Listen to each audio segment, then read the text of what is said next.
Beautify.com is pleased to partner with Dr. Chernoff's podcast.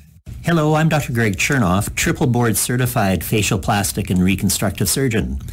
Today you're listening to the Chernoff Cosmetic Surgery Your Natural Best podcast. In today's episode, we're going to be discussing the aging face. Dr. Chernoff, when patients come in to see you, whether it be a male or female, what are some of the top concerns they have? And I'm really glad that you mentioned male and female. I've been at this for 30 years, and when I started my practice was 90% female, 10% men. It's approaching 50-50 now because it's okay for men to want to look their natural best as well. And whether male or female, patients come to see me primarily for three main reasons, which are the major signs of aging.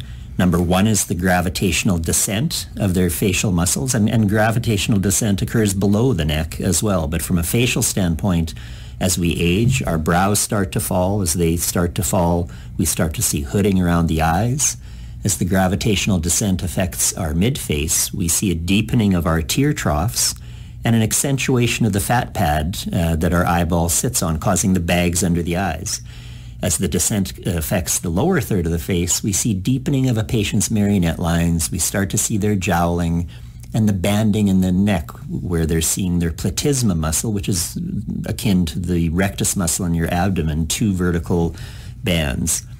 The second sign of aging that we all go through is volume loss. We all lose fat in our faces, women more than men, primarily in the middle face, which causes a flattening of the mid-face, and around the mouth, where women start to see a loss of bulk and definition to their lips. They start to see all of the lines around the mouth, which really represents where you're seeing where your skin is now attached directly to the muscle that operates your mouth without the intervening layer of fat.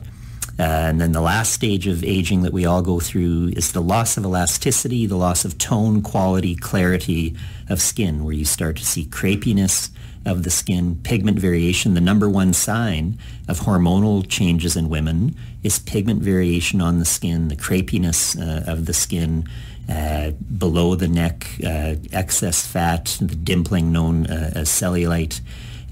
So genetic factors come into play as well. We inherit our parents' features under all of the topics and headings that I mentioned.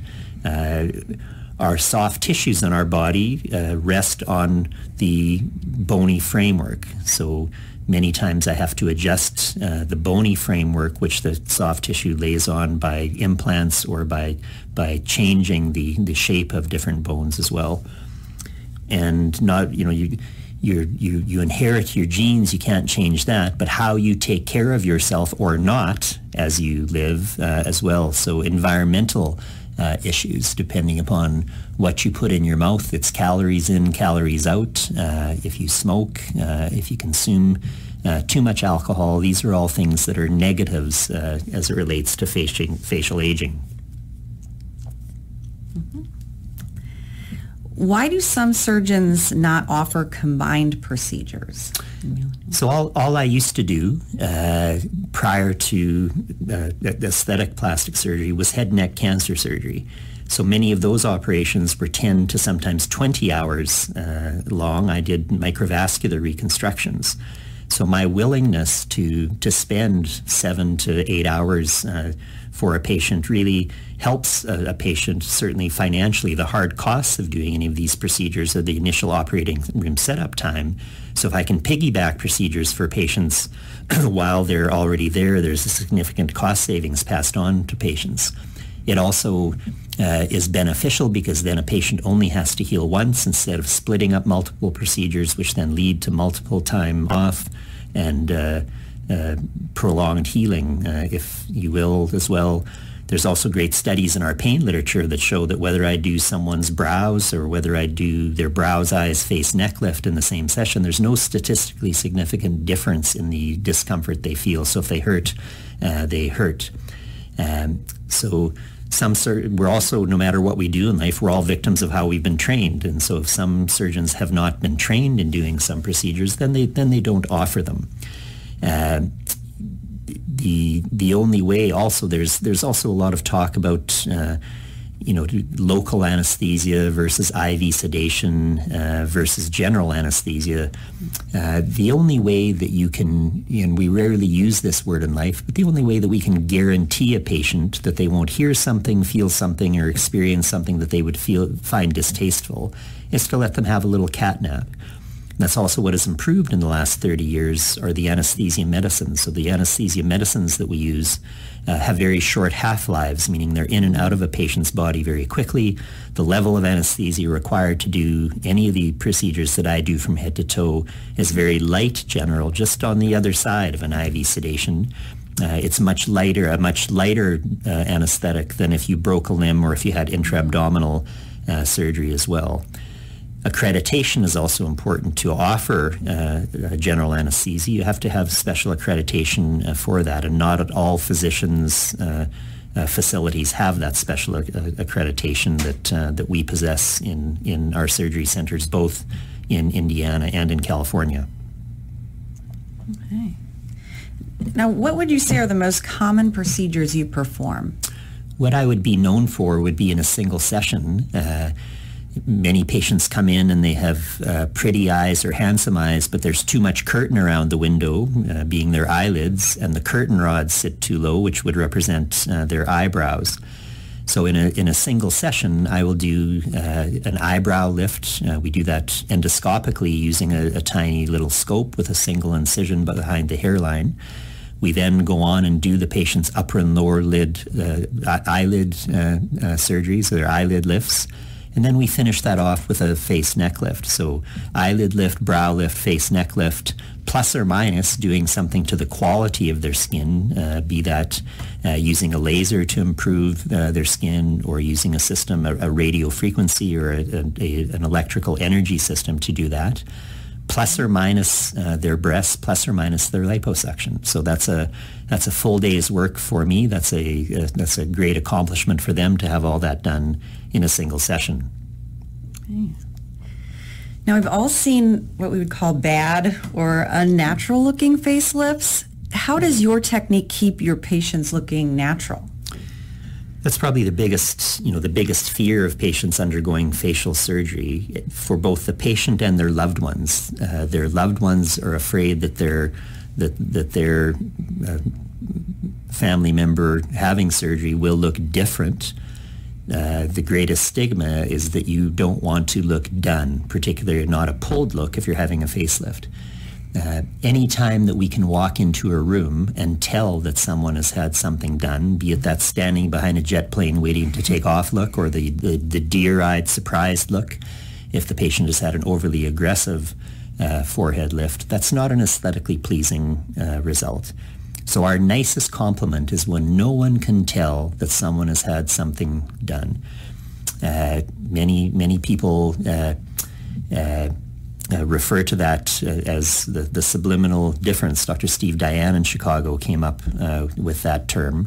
Subliminal difference means that someone who is important in the patient's life, who they haven't seen for a while, would look at them and not be able to put their finger on what looks better, but they would just know and tell that they look better. And that's really our nicest compliment. How we've been trained to do our procedures also is directly proportional to our results. So I perform a procedure called a deep plane facelift. And the word facelift encompasses many different procedures. Some doctors do a facelift that just deal with the skin. Some patients just do what is referred to as a SMAS plication, where they're just putting some sutures in the facial muscle. I actually make an incision in the facial muscle, lift up that muscle. We all have, they're called facial retaining ligaments that hold specific areas of the face in place, that if you don't release those ligaments totally, you won't get a nice glide of the tissue. And so by releasing those facial ligaments, we're able to elevate the facial musculature to provide a very natural and, most importantly, a long-lasting result. Most patients come back saying, I'm seeing many of my facelift patients 10 to 30 years down the road, and they come in now saying, I know I still look better having done it than if I didn't, but I really like how I looked my best for the first 10 years. So you get at least a decade of looking your best. If a lot of doctors don't feel comfortable doing eyelids at the same time, then they try to stretch sideways the tissue by the eyes, which really just changes the shape of the eyes, gives patients a very unnatural and pulled look. So helping someone look their natural best is directly proportional to the techniques that we utilize, and which is also then directly proportional to the decades of training and the decades that I've already been in practice. We've had the privilege of operating on tens of thousands of patients, and the most gratifying part for me is watching how the smallest changes have such a dramatic effect in self-esteem for these patients. Well, in addition to your techniques that you use and your expertise, how would you say your office and the approach you use is different or sets you apart from other offices?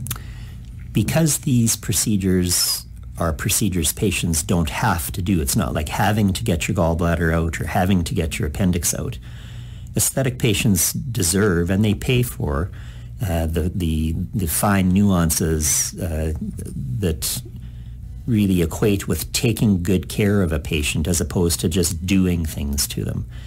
And I've really been blessed. I'm so blessed to have what I know to be a world-class staff in both of my offices. I'm surrounded by excellent nurse practitioners, nurses, patient coordinators, medical assistants from top to bottom who have been with me for decades. Two of my nurses have been with me for 30 years. And so anyone who has had procedures done elsewhere who then come to have things done at Chernoff Cosmetic Surgery tell us that it's our aftercare as well as our procedures that set us apart. We typically see our patients back every day for the first week to 10 days, once a week for a month, once a month for a year, and then yearly for up to 5 years. And that just allows us to take good care of them and not just do things to them. It matters to me not only how the patient looks, but how they feel about this as well. And the most important time in our relationship is the immense amount of time that we spend with our patients before I ever touch them. We get to know our patients. We get to know how their lives are, what's important to them, what they're wanting to achieve. If you followed me all day in my clinic, you'd see that 90% of what I do in the office is to manage patient expectations. Another factor that we're seeing with healthcare being what it is now, I'm seeing many more 70, 80, 90-year-old patients coming in saying, I don't feel my chronological age, and yet the person that I see in the mirror doesn't match how good I feel. So if you have a safe way of helping me, I'm really interested. Many of those patients have some medical conditions that we have to get sorted out to make sure they're safe candidates for surgery. And I believe my nursing staff, again, is exemplary when it comes to getting the patients ready for surgery, both medically as well as psychologically. Not only from a facial standpoint, but again, my training has also been in below-the-neck surgery, and so we offer the majority of types of breast surgery as well as surgical and non-surgical body sculpting, because many patients' self-esteem is affected not only from what they see in the mirror from their face, but also then body-wise as well. And all of us have a sense of self-esteem. And again, I'm always surprised how the smallest changes can have such a dramatic effect on self-esteem. Any kind word extended to us, no matter how small, can be very uplifting. And when patients in the post-operative phase keep hearing, gosh, you look good, but I can't put my finger on why, that's very uplifting. So after 30 years, I'm still so blessed. I love every day. I love every minute of every day. And I'll probably do this till I'm 100. You've been listening to the Chernoff Cosmetic Surgery, Your Natural Best podcast with Dr. Gregory Chernoff. We hope you tune in next time for our next episode.